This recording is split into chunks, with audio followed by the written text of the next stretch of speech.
Hello everyone, আজকে আমরা শুরু করব কনফিডেন্স লিমিটের প্রবলেমস থেকে। তো কনফিডেন্স লিমিটের কিছু ফর্মুলাস ছিল গিভেন। একটা ছিল হচ্ছে গিয়ে এসি সমান probable error B sigma N minus one divide by root over N.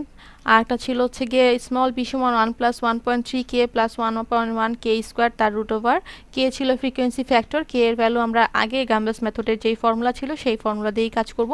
তাহলে আমরা একটা ম্যাথ যদি সলভ করি তাহলে এখানে আমরা দেখি এক্সাম্পল 7.7 এ কি আছে, data covering a period of 92 years for the river Ganga at Raiwala yielded the mean and standard deviation of the flood series as 6437 and 2951 metre cube per second. তার মানে মিন ডিসচার্জ হচ্ছে গিয়ে আমার এত, স্ট্যান্ডার্ড ডেভিয়েশন হচ্ছে গিয়ে আমার এত মিটার কিউব পার সেকেন্ড। আচ্ছা, তাহলে using Gumbel method estimate the flood discharge with a return period of 500 year. Gumbel's method use করে 500 বছরের জন্য কি করতে হবে, রিটার্ন ফ্লাড ডিসচার্জের ভ্যালু বের করতে হবে। What are the 95% and 81% confidence limit for this estimate. এই এস্টিমেশনের জন্য 95% কনফিডেন্স লিমিট আর 80% কনফিডেন্স লিমিট কত হবে সেটা এস্টিমেট কর। তাহলে আমরা কি করব, প্রথমে আমাদের টেবিল 7.3 থেকে আমরা 92 ইয়ার্সের জন্য ওয়াইএন বার এসএন এই মানগুলো নিয়ে আসবো টেবিল 7.3 আর 7.4 থেকে। তারপর ওয়াই 500 এর জন্য আমরা কি করব, লন মাইনাস লন 500 বাই 499, তাহলে মানটা বের হয়ে গেল। কে 500 আমরা কীভাবে বের করবো, Y 500 minus YN bar divide by SN. মানগুলো অলরেডি আমরা টেবিল থেকে নিয়ে এসেছি, এই মানগুলো আমরা এখানে বসাবো। তাহলে আমরা এক্স 500 কীভাবে পাবো, এক্সটি মানে হচ্ছে এক্স 500 সমান এক্স বার প্লাস কে 500 ইন্টু হচ্ছে গিয়ে sigma N minus one. Sigma N minus ওয়ানের মান দেওয়া আছে 2951 আর এক্স বারের মান দেওয়া আছে 6437। তাহলে আমরা এই মানগুলো যদি বসাই দিই তাহলে আমাদের এক্স 500 এর মান কত আসলো, 20,320 মিটার কিউব পার সেকেন্ড। এখন আমাদের কাজ হচ্ছে এই 95% আর 85% কনফিডেন্স লিমিটের জন্য মানটা বের করা। তাহলে আমি দুই ক্ষেত্রের জন্য প্রথমে বি এর মান আর এসি এর মান বের করে নিব। তাহলে বি এর মান কত আছে, root over 1 plus 1.3 into k 1.1 into k square. তাহলে আমরা কিন্তু কে এর মান বের করেছি, কে এর মান দুইটা আমরা এখানে বসাই দিব, তাহলে আমরা বি এর মান পেয়ে যাব। তাহলে এসি এর মান কি, এসি মান হচ্ছে প্রবল এরর, এটা হচ্ছে কি B into sigma N minus one divide by root over N. আচ্ছা, এখন আমরা বি এর মান তাহলে পেয়ে গেলাম। তাহলে এসি এর মানটা কি করব, এখানে সিগমা এন মাইনাস ওয়ানের যে মান দেওয়া আছে সেই মানটা আমরা বসাবো। নেক্সট হচ্ছে গিয়ে স্যাম্পল কত দেওয়া আছে, কত বছরের জন্য, স্যাম্পল সাইজ 92 ইয়ার্স, তাহলে আমরা এই মানটা বসাই দিব। তাহলে এসি এর মান পেয়ে গেলাম কত, 1.726। তাহলে আমরা 95% কনফিডেন্স লিমিটের জন্য আমাদের চেক করতে হবে এফ অফ সি এর মান কত। তাহলে আমরা ওই টেবিলটা থেকে এফ অফ সি এর মানটা নিয়ে আসবো। তাহলে টেবিলের মধ্যে দেখি আমরা মানটা কত ছিল, 95% জন্য 1.96 আর 80% জন্য 1.282। মানগুলো কিন্তু আমাদের মনে রাখতে হবে, ঠিক আছে, এই মানগুলো কিন্তু দেয়া থাকবে না। তাহলে আমরা কি করব, এই মানটা লিখে ফেললাম যে 1.96 ইন্টু হচ্ছে কত হবে, ইন্টু হচ্ছে কি আমাদের এসি এর মান যেটা পেলাম সেটা আমরা বসাই দিব। তাহলে এখানে কিন্তু প্লাস মাইনাস আছে, তার মানে দুইটা আমার মান আসবে, x1 একটা x2 একটা। তাহলে x1 অথবা 2 সমান কি, একটা প্লাস একটা মাইনাস, ঠিক আছে। তাহলে প্লাস ভ্যালু আমরা পেলাম, মাইনাস ভ্যালু আমরা পেলাম। এখানে এক্সটি এর মানটা কোথাও ইউজ করবো, আমরা এই যে এক্স 500 যেটা বের করে রেখেছিলাম সেটাই হচ্ছে কি আমাদের এখানে এক্সটি এর মান। তাহলে এস্টিমেটেড ডিসচার্জ কত আসলো, 20,320 আর 95% প্রবাবিলিটি অফ লাইং বিটুইন কত, 23,700 টু 16940 রাউন্ডিং করে আর কি। তাহলে 80%-এর জন্য আমরা একইভাবে আবার কি করব, এফ অফ সি এর মান ওই টেবিল থেকে নিয়ে আসলাম। তাহলে আমরা এক্স 1 অথবা 2 সমান কি হবে, আবার প্লাস মাইনাস 1.282 ইন্টু হচ্ছে কত 1726। তাহলে আবার আমরা এই এফ সি এর সাথে সিগমা এন মাইনাস 1 গুণ করলাম, প্লাস মাইনাস কত আমাদের এক্সটি মানটা বের করলাম, কত আসলো 22,533 আর 18,102 মিটার কিউব পার সেকেন্ড। তার মানে 80 এর জন্য কত আসবে, probability of lying between 22,530 and 18,110 metre cube per second. তাহলে এইখান থেকে আমরা কি করতে পারি, যে কোনো একটা ফ্লাড ইয়ারের 95% কনফিডেন্স লিমিট প্রবাবিলিটির জন্য বা 80%-এর জন্য কত আসে সেটা আমরা কি করতে পারি, বের করতে পারি। এই যে এখানে একটা গ্রাফে দেখানো আছে যে এই যে ফিটেড লাইন কত পার্সেন্টের মধ্যে আসলে আমাদের গাম্বেল ডিস্ট্রিবিউশনটা ফিট করতেছে। এখানে রিটার্ন পিরিয়ড আছে, এখানে হচ্ছে কি আমাদের কিসের ভ্যালু, ডিসচার্জের ভ্যালুটা, ঠিক আছে। তাহলে 80 এর জন্য হচ্ছে এইটা হচ্ছে কি আমাদের নর্মাল ইকুয়েশনের সূত্রটা, ঠিক আছে, 80%-এর জন্য এত, 95%-এর জন্য এত, কনফিডেন্স ব্যান্ড হচ্ছে কত, এই যে 95, এখানে 95, প্লাস মাইনাস তো একটা প্লাস একটা মাইনাস, ঠিক আছে। ফিটেড 80%-এর জন্য এরকম। তাহলে আমাদের লাইনটা আসলে কি এই দুইটার মাঝামাঝি একটা জায়গাতে আছে। সুতরাং আসলে কি আমাদের যেই অঙ্কটা দেয়া আছে প্রবলেমসের যে ভ্যালুগুলো আছে সেটা আসলে কি গাম্বেস ডিস্ট্রিবিউশনের মাধ্যমে কি করা যাচ্ছে, ফিট করানো যাচ্ছে। এটাই এখানে আসলে বলা আছে। গ্রাফটা আসলে দরকার নেই, জাস্ট হচ্ছে কি আইডিয়া নেওয়ার জন্য, আঁকার দরকার নেই, ঠিক আছে। নেক্সট আমরা দেখব risk, reliability and safety factor. Risk, reliability and safety ফ্যাক্টরের মধ্যে কি কি আছে, আমরা প্রথমে এইগুলার ডেফিনেশনগুলো একটু দেখে নিব যে আসলে রিস্কটা কি, ঠিক আছে।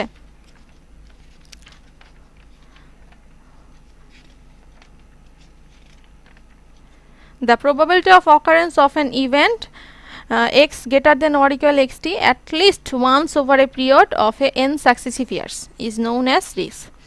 যে একটা ঘটনা ঘটার সম্ভাবনা যে একটা নির্দিষ্ট পিরিয়ডের মধ্যে অ্যাটলিস্ট একবার ঘটার সম্ভাবনা যদি থাকে তখন সেটাকে বলা হচ্ছে কি রিস্ক। রিস্ককে আমরা রিপ্রেজেন্ট করতে পারবি কি দিয়ে, আর বার দিয়ে। এটা সমান কি 1 minus probability of non occurrence of the event in n years. তাহলে 1 মাইনাস আমরা এটাকে হচ্ছে গিয়ে লিখতে পারি 1 minus P to the power n।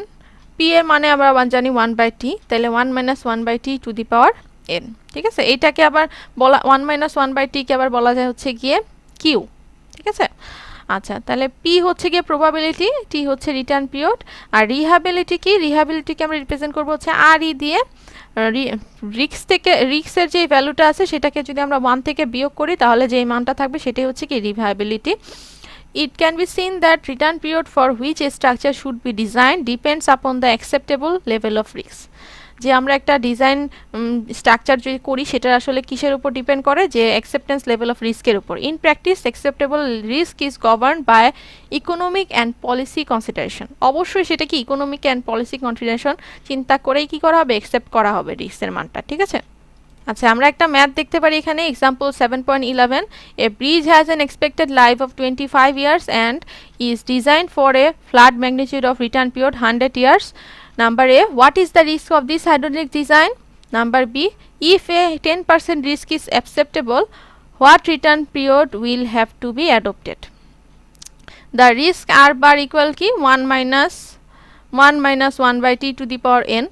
এই সূত্রটা আমরা জানি। তাহলে n এর মান হচ্ছে এখানে কত 25 ইয়ার্স, রিটার্ন পিরিয়ড হচ্ছে t হচ্ছে কত 100 ইয়ার্স। তাহলে আমরা যদি মানটা বসাই দেই তাহলে ক্যালকুলেশন করলে আমাদের মান আসে কত 0.222। That means the inbuilt risk of this design is 22.2%। যদি রিস্কের মান 10% হয়, 10% হলে মানে হচ্ছে এটার মান কত 0.1, তাহলে হচ্ছে কি আমাদের রিটার্ন পিরিয়ডটা কত হবে, তাই না।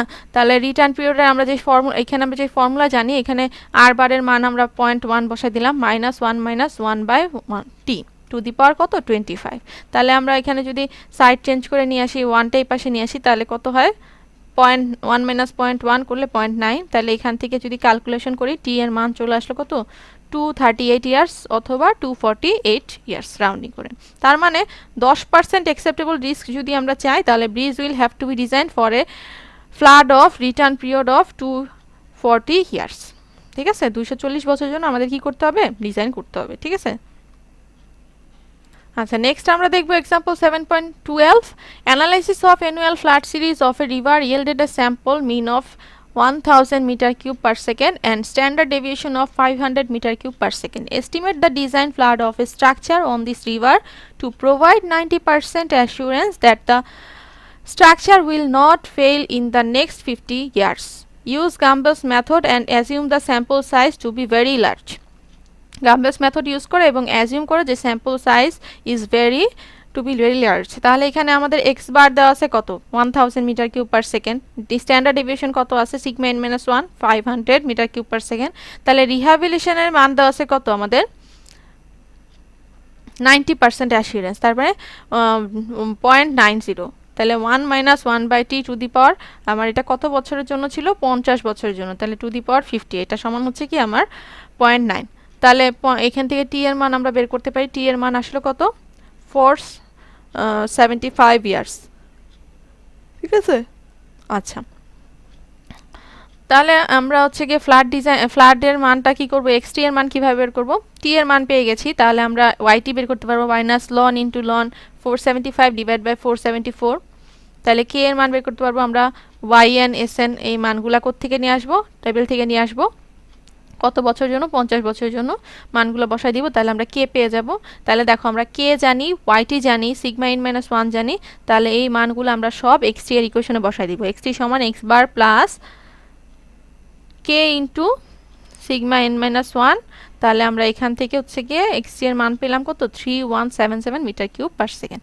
দ্যাট মিন্স আমাদের হচ্ছে গিয়ে 90% অ্যাসুরেন্সের জন্য কোনো একটা স্ট্রাকচার যদি 50 বছরের জন্য ফেল না করাতে চাই আমরা, তাহলে তার ডিজাইন ফ্ল্যাট কত হবে, 3177 মিটার কিউব পার সেকেন্ড। তাহলে এইভাবে করে আমরা কি করতে পারি, রিস্ক অ্যান্ড রিহ্যাবিলিটেশনের যেই প্রবলেমসগুলো আছে সেগুলো আমরা কি করতে পারি, খুব ইজিলি সলভ করতে পারি। ঠিক আছে, প্রবলেম এখানে আমরা কিছু প্রবলেমসও সলভ করব, এগুলো বাসায় সবাই এক্সারসাইজ হিসেবে করবা। 7.2 এটা হচ্ছে গিয়ে রেশনাল মেথডসের প্রবলেম। নেক্সট হচ্ছে গিয়ে আছে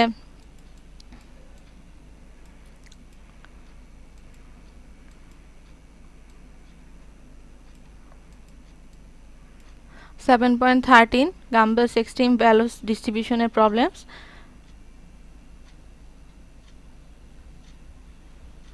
নেক্সট হচ্ছে 7.14 এটা হচ্ছে রিটার্ন পিরিয়ড ক্যালকুলেট করার গাম্বেলস মেথড দিয়ে।